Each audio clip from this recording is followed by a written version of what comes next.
Emotional resilience है क्या और इसका इम्पोर्टेंस क्या है? अगर आपको आपके लाइफ में सक्सेसफुल होना है तो आपको रेजिलिएंट, इमोशनली रेजिलिएंट होना बहुत ज़्यादा ज़रूरी है। निगेटिव इमोशंस को फाइट बैक करके स्ट्रांगली खड़ा हो, वो होता है इमोशनल रेजिलियंस पर्सन। अधिकतर बच्चों में कम पाया गया है, तो क्या इसको इम्प्रूव करने के कोई तरीके हैं? इमोशनल रेजिलियंस इम्प्रूव करने के लिए सबसे पहले जो बहुत इंपॉर्टेंट चीज़ है वो आपके घर का इन्वायरमेंट। यहाँ पे बहुत सारे पेरेंट्स आते हैं कि I want to make my child confident speaker, but confident speaker बनने के लिए माइक पे लेके 2 शब्द बोलना इम्पॉर्टेंट नहीं है।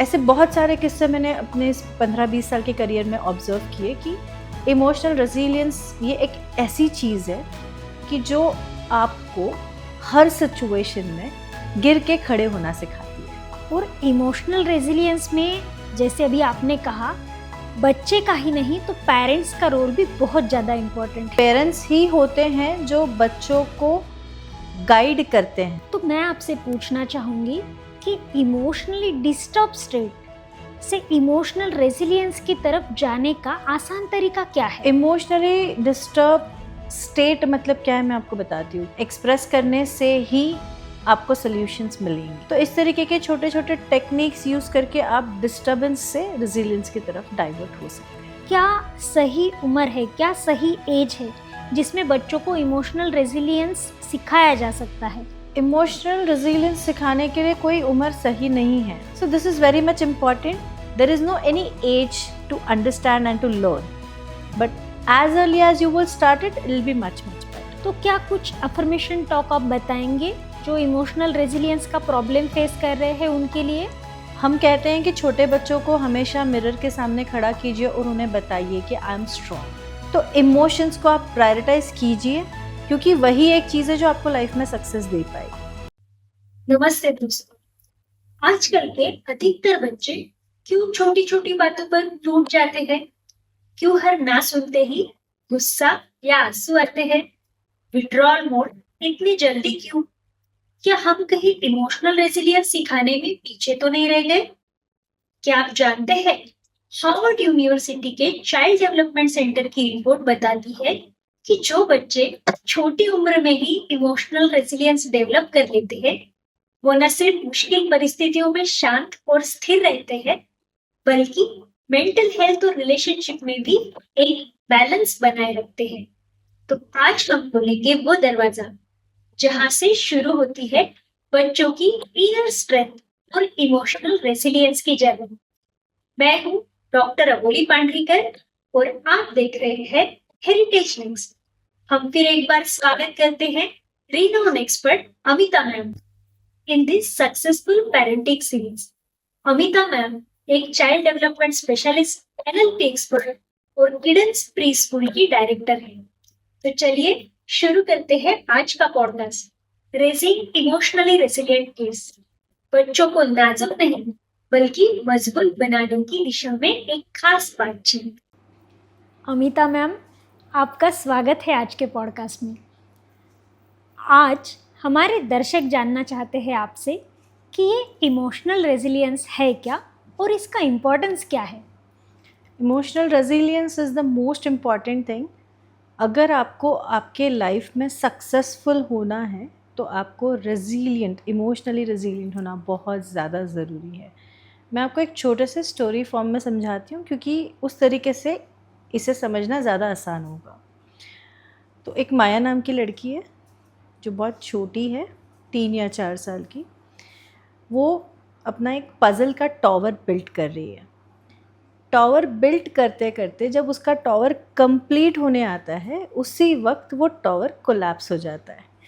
अब आप मुझे बताइए, ऐसे वक्त पे उस बच्चे की फीलिंग कैसी होगी? उसे बहुत गुस्सा आएगा जी, उसे रोना आएगा, या वो टैंट्रम्स थ्रो करेगा? तो उस वक्त जब वो बहुत ज़्यादा गुस्से में थी, उसे रोना आ रहा था, पीछे से एक हल्की सी आवाज़ आई जो उसकी माँ की थी। उन्होंने माया के पास जाकर उसके सिर पे से हाथ घुमाते हुए उसे कहा, मैं बहुत देर से देख रही थी, आपने बड़ी मेहनत से ये टॉवर खड़ा किया, पर कोई बात नहीं, आप इसे दोबारा खड़े कर लोगे। जैसे ही माया ने अपने मॉम के ये वर्ड्स सुने, माया के अंदर एक चेंज आया। उसने अपनी आंखें पोंछी, वो दोबारा से टॉवर बनाने के लिए बैठी एंड उसने अपनी मॉम को कहा कि इस बार मैं जो टॉवर बनाऊंगी उसका बेस मैं थोड़ा सा चौड़ा बनाऊंगी, क्योंकि वो थोड़ा सा अगर चौड़ा रहेगा तो ऑटोमेटिकली वो टॉवर का जो स्ट्रक्चर है वो स्ट्रॉन्ग हो जाएगा। So this is something what we called as an emotional resilience, जो अपने लाइफ में आने वाले सिचुएशंस को, निगेटिव इमोशंस को फाइट बैक करके स्ट्रांगली खड़ा हो, वो होता है इमोशनल रेजिलियंस पर्सन। वाओ! तो क्या हम इमोशनल रेजिलियंस को प्लास्टिसिटी भी बोल सकते हैं? The plasticity of human mind? हाँ, आप कह सकते हैं कि it's like an plasticity of human mind, क्योंकि human mind is like to adapt. जब भी आपको कोई नई चीज़ अडाप्ट करनी है, तब आपको अलग अलग तरीके के न्यूरॉन्स के कनेक्शंस फिर से इनबिल्ट करने पड़ते हैं। तो it is a adaptation method. अगर आप इमोशनली रेजिलिएंट हो तो हर बैड सिचुएशन को फाइट बैक करके आप फिर से खड़े होना सीखते हो। जी। और इमोशनल रेजिलियंस अगर आज के दौर में देखा जाए तो बहुत बच्चों में, अधिकतर बच्चों में कम पाया गया है। तो क्या इसको इम्प्रूव करने के कोई तरीके हैं? इमोशनल रेजिलियंस इम्प्रूव करने के लिए सबसे पहले जो बहुत इम्पॉर्टेंट चीज़ है वो आपके घर का इन्वायरमेंट। आपका बच्चा कौन से एटमॉस्फेयर में ग्रो कर रहा है, क्योंकि बच्चा जब घर में होता है उसकी पहली जो दुनिया होती है वो उसकी फैमिली होती है, जहाँ से वो लर्निंग लेता है, जहाँ से वो बिल्ट होना स्टार्ट होता है। इमोशंस ये ऐसी चीज़ है जो घर में सबसे पहले ऑब्जर्व की जाती है, अंडरस्टैंड की जाती है और उसे इम्प्लीमेंट की जाती है। इमोशंस और एनर्जी हमेशा साथ में चलते हैं। तो अगर आपके घर की एनर्जीज़ पॉजिटिव है, आपके घर का एटमॉस्फेयर पॉजिटिव है, तो आपके यहाँ के इमोशंस भी पॉजिटिव है। तो आपका बच्चा बहुत सारी चीज़ें घर से अडॉप्ट कर रहा है। तो अगर आपको आपके बच्चे को इमोशनली रेजिलिएंट बनाना है तो आप बचपन से ही कोशिश कीजिए कि आप उसको उसके इमोशंस के बारे में सिखाइए। आप उसके इमोशंस को एक नाम दीजिए। जैसे कि अगर आपका बच्चा, उसका खिलौना टूटने की वजह से रो रहा है, तो आप उससे कहिए, क्या आप हर्ट हो? क्या आपको बुरा लग रहा है कि आपका खिलौना टूट गया? तो आपने जब उसे उसकी फीलिंग को वैलिडेट किया, जब आपने उसे नोटिस किया, तो आपने देखा कि वो बच्चे ने एक नया शब्द सीखा, जिसे हम कहते हैं कि रोना, अपसेट होना या हर्ट होना। This are the feelings that the child is understanding at that time. तो अगली बार अगर उसके साथ ऐसी कोई चीज़ होती है, जैसे कोई उसकी कोई और चीज़ टूट जाए या उसकी कोई चीज़ उसके हाथ से छूट जाए, तो उस टाइम पे वो आपको आके बता पाए कि मुझे हर्ट हो रहा है। अगर हमें पता हो कि हमारे बच्चे को क्या हो रहा है या उसे खुद को पता हो कि उसके साथ क्या हो रहा है, तो उसके रास्ते ढूंढना और फिर से अपने आप में खड़े होना उसके लिए बहुत आसान हो जाएगा। तो इस तरीके से आप अपने बच्चे को उसकी फीलिंग को वैलिडेट कीजिए, उसे एक नाम दीजिए, टैग करना सिखाइए कि दिस इज़ द इमोशन। उसके अलावा देर आर मल्टीपल मेथड्स, जैसे कि एक्सप्रेशन व्हील्स मार्केट में अवेलेबल है, different type of emotion pillows market में अवेलेबल है। आप बच्चों के साथ में अलग अलग इमोजीज़ के पिलोज के साथ में गेम्स खेलिए, इमोशनल गेम्स खेलिए। Okay, now mama is feeling happy, can you show me the pillow which is the happy face. तो आप बच्चों को इमोशंस के बारे में कहीं ना कहीं पे एजुकेट कर रहे हैं। हमारे एजुकेशन सिस्टम में अब जाके इमोशंस को इम्पॉर्टेंट आया है, जो कि बहुत ज़्यादा ज़रूरी है लाइफ में सक्सेसफुल होने के लिए। तो अगर आपका बच्चा, आप चाहते हो कि कॉन्फिडेंट बने, बिकॉज मेरे यहाँ पे बहुत सारे पेरेंट्स आते हैं कि I want to make my child confident speaker, but confident speaker बनने के लिए माइक पे लेके 2 शब्द बोलना इम्पॉर्टेंट नहीं है।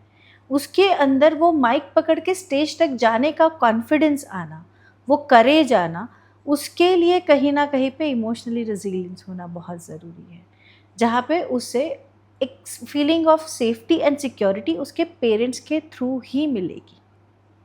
तो आप अपने बच्चे को सेफ एनवायरनमेंट दीजिए, उसे एक्सप्रेस करने का मौका दीजिए, और जब वो एक्सप्रेस हो रहा है उसकी फीलिंग को वैलिडेट कीजिए, and at the same time आप उसे उसके फीलिंग्स और इमोशंस के बारे में एजुकेट कीजिए। इन सारी प्रैक्टिसेस के साथ में आप नोटिस करेंगे कि आपका बच्चा इमोशनली रेजिलिएंट बिल्ट हो रहा है। So it's not a one day practice, और there is no any magic wand, it's like a consistent process. बहुत ही सटीक तरीके से आपने बताया कि इमोशनल रेजिलियंस कैसे बिल्डअप किया जा सकता है। क्या आपने ऐसी कोई केस हैंडल की है जिसमें बच्चे का इमोशनल रेजिलियंस बढ़ाने में हेल्प हुई? वेरी ऑनेस्टली अगर मैं आपके साथ शेयर करना चाहूँगी कि इमोशनल रेजिलियंस का एक छोटा सा किस्सा जो मेरे खुद के पर्सनल लाइफ से एसोसिएट होता है। मेरा ही बेटा, जब मैंने उसे नए स्कूल में इनरोल किया, he is a good football player. So school के ट्राई आउट्स थे फुटबॉल के, and he was a goal keeper.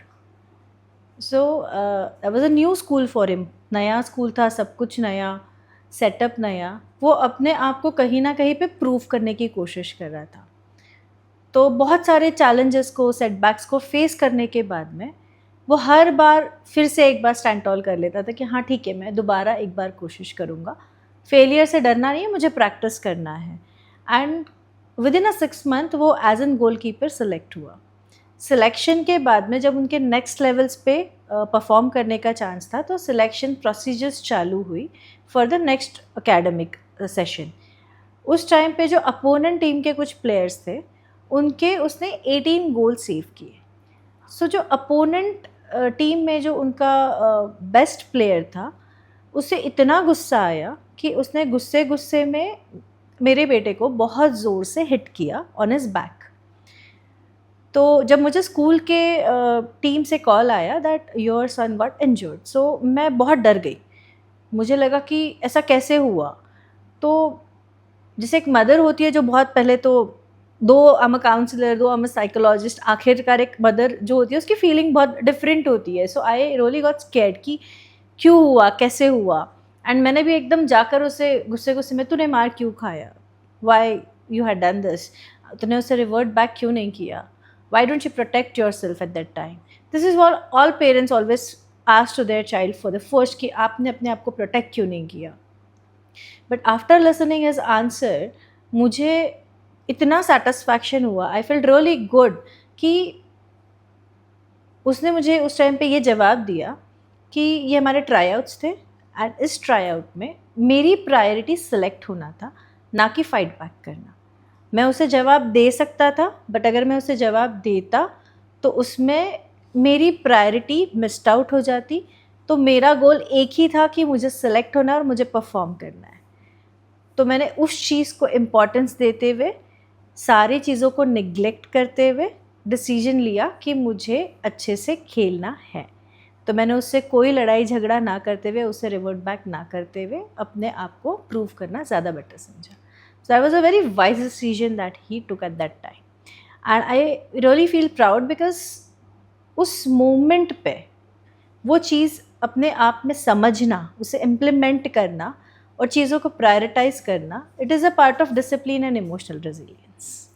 सो ये मैं हर पेरेंट्स को समझाना चाहूँगी कि अगर आप अपने बच्चे को हर बार उससे एक्सपेक्ट करें कि उसने एक्सीलेंट परफॉर्म करना चाहिए, या फिर उसने क्लास में हमेशा फर्स्ट रहना चाहिए, या अगर फेलियर आ जाता है तो उसके बाद में आप उसे अगर ब्लेम करते हैं, तो कहीं ना कहीं पे आपकी सिक्योरिटी, सेफ्टी उसे नहीं मिल पा रही है, जिस वजह से बच्चा बहुत सारे चैलेंजेस फेस कर रहा है, उसका कॉन्फिडेंस लेवल लो हो रहा है, वो अपने आप में ही अपने आप को कॉन्फिडेंट नहीं फील कर पा रहा है, जिस वजह से वो लैग बिहाइंड कर रहा है।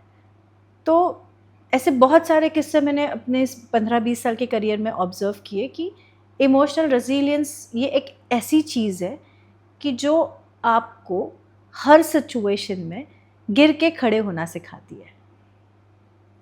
वाओ। और इमोशनल रेजिलियंस में जैसे अभी आपने कहा, बच्चे का ही नहीं तो पेरेंट्स का रोल भी बहुत ज़्यादा इम्पोर्टेंट है, राइट? राइट, 100%। क्योंकि पेरेंट्स ही होते हैं जो बच्चों को गाइड करते हैं। जब बच्चा इस दुनिया में आता है, किसी भी चीज़ को क्या कहते हैं हमें उसे सिखाना पड़ता है। तो अगर हम उन्हें आजू बाजू की हर चीज़ का नाम बता रहे हैं, तो जो उनके अंदर से आ रहा है, जिसे हम इमोशंस कहते हैं, अगर हम उन्हें टैग करना नहीं बताएंगे तो वो कभी बता ही नहीं पाएंगे। अच्छा, चलिए मैं आपसे एक सवाल पूछती हूँ। आपने कभी आपके आजू बाजू में, आपके फ्रेंड सर्कल में कभी ये चीज़ नोटिस की है कि कुछ लोग होते हैं जो कहते हैं कि आज मुझे अच्छा नहीं लग रहा है, पता नहीं क्या हो रहा है? ऐसा कभी हुआ है आपके साथ में? जी बिल्कुल। तो ऐसे वक्त पे आप क्या फील करते हैं अंदर से? एक प्रकार से थोड़ा सा सेपरेशन फील करते हैं। वो व्यक्ति घुल मिल नहीं चाहता या उसका मूड नहीं है, तो थोड़ा फिर उसको स्पेस देना चाहिए, क्या ऐसा मन में विचार आता है। राइट, क्योंकि वो क्या चाहता है इसकी क्लैरिटी उसे खुद को नहीं है। जी बराबर है। अगर मैं आपके पास आऊँ और मैं आपको कहूँ मुझे बहुत ज़्यादा तकलीफ़ हो रही है क्योंकि कोई चीज़ मेरे मन के खिलाफ हुई है and I am feeling hurt, तो ऐसे वक्त आप उस पर सल्यूशन दे पाएंगे क्योंकि आपको पता है मेरी फीलिंग क्या है। मैंने आपको मेरी फीलिंग स्पेसिफाई करके बताई है कि आई एम फीलिंग हर्ट। जबकि अगर मैं आपको कहूँ मुझे पता नहीं मुझे क्या हो रहा है but I am not feeling good, तो ऐसे वक्त आप मुझे अपने आप से सेपरेट करके आइसोलेशन देंगे। बट जब मैं आपको कहूँगी आई एम फीलिंग हर्ट, आप मुझे कंसोलिडेट करेंगे कहीं ना। जी so this is the difference कि जब आपको आपकी फीलिंग के बारे में पता है तो आप रिकवर जल्दी कर पाएंगे, और जब तक आपको आपकी फीलिंग के बारे में क्लैरिटी नहीं है आप उसी लूप में घूमते रहेंगे। Wow, so it can lead me to what exactly I am feeling, फिर मैं अच्छे से डिसाइड कर पाऊंगी कि मुझे करना क्या है। राइट। तो मेरा एक्शन का पाथ में मेरे इमोशन के साथ कितना ज़्यादा एक हो गई हूँ उस पर डिसाइड होगा। राइट। तो मैं आपसे पूछना चाहूँगी कि इमोशनली डिस्टर्ब स्टेट से इमोशनल रेजिलियंस की तरफ जाने का आसान तरीका क्या है? इमोशनली डिस्टर्ब स्टेट मतलब क्या है मैं आपको बताती हूँ कि एक छोटा सा एग्जांपल कि दो प्लेयर एक ही गेम खेल रहे हैं बट रिपीटेडली फेलियर की वजह से एक गिव अप कर देता है और वो फिर से खेलना नहीं चाहता। That is the emotional disturb state. And दूसरा जो है वो आज के फेलियर से सीख कर अगले दिन और अच्छे स्ट्रैटेजी के साथ खेलने के लिए तैयार होता है। That is the emotional resilience state. तो ये जो डिस्टर्ब से रेजिलियंस की तरफ का सफ़र है, इसमें आपके आजू बाजू का इन्वायरमेंट, कंसिस्टेंटली दिया जाने वाला सपोर्ट एंड कॉन्फिडेंस जो पेरेंट्स की वजह से आता है, आपके केयर गिवर्स की वजह से आता है, और उसके अलावा आप अपने आप में आपकी माइंड लैंग्वेज को कितना पॉजिटिव रखते हैं। अब जैसे बच्चे तो बहुत छोटे हैं, उन्हें खुद से तो ये नहीं करते आएगा, तो आखिरकार वो जब तक बड़े नहीं हो जाते उनकी डिपेंडेंसी अपने पेरेंट्स पे होती है। तो if a parent is more affirmative toward the situation and having an a good understanding about the emotion, वो ऑटोमेटिकली बच्चे को भी उतना इमोशनली रेजिलिएंट बना पाएगा। वैसे मार्केट में आजकल बहुत सारे टूल्स अवेलेबल है, वर्कशीट्स अवेलेबल है जो इमोशनली गाइड कर रही हैं बच्चों को अबाउट द इमोशंस कि एक्सप्रेस कीजिए, एक्सप्रेस करने से ही आपको सल्यूशंस मिलेंगे। तो इस तरीके के छोटे छोटे टेक्निक्स यूज़ करके आप डिस्टर्बेंस से रेजिलियंस की तरफ डाइवर्ट हो सकते हैं। वाओ, और जैसे हमने आज के डिफरेंट केसेस ऑब्जर्व किए, आपने जो एग्जांपल्स दिए, उससे मुझे ये पता चला कि इमोशनल रेजिलियंस सिर्फ बच्चों का नहीं, बड़ों का भी एक प्रॉब्लम बनते जा रहा है। तो क्या आप हमको बताएंगे कि क्या सही उम्र है, क्या सही एज है जिसमें बच्चों को इमोशनल रेजिलियंस सिखाया जा सकता है? इमोशनल रेजिलियंस सिखाने के लिए कोई उम्र सही नहीं है। अगर आपका बच्चा 1 साल का है, आप तभी से उसे उसके इमोशंस को टैग करना सिखाइए।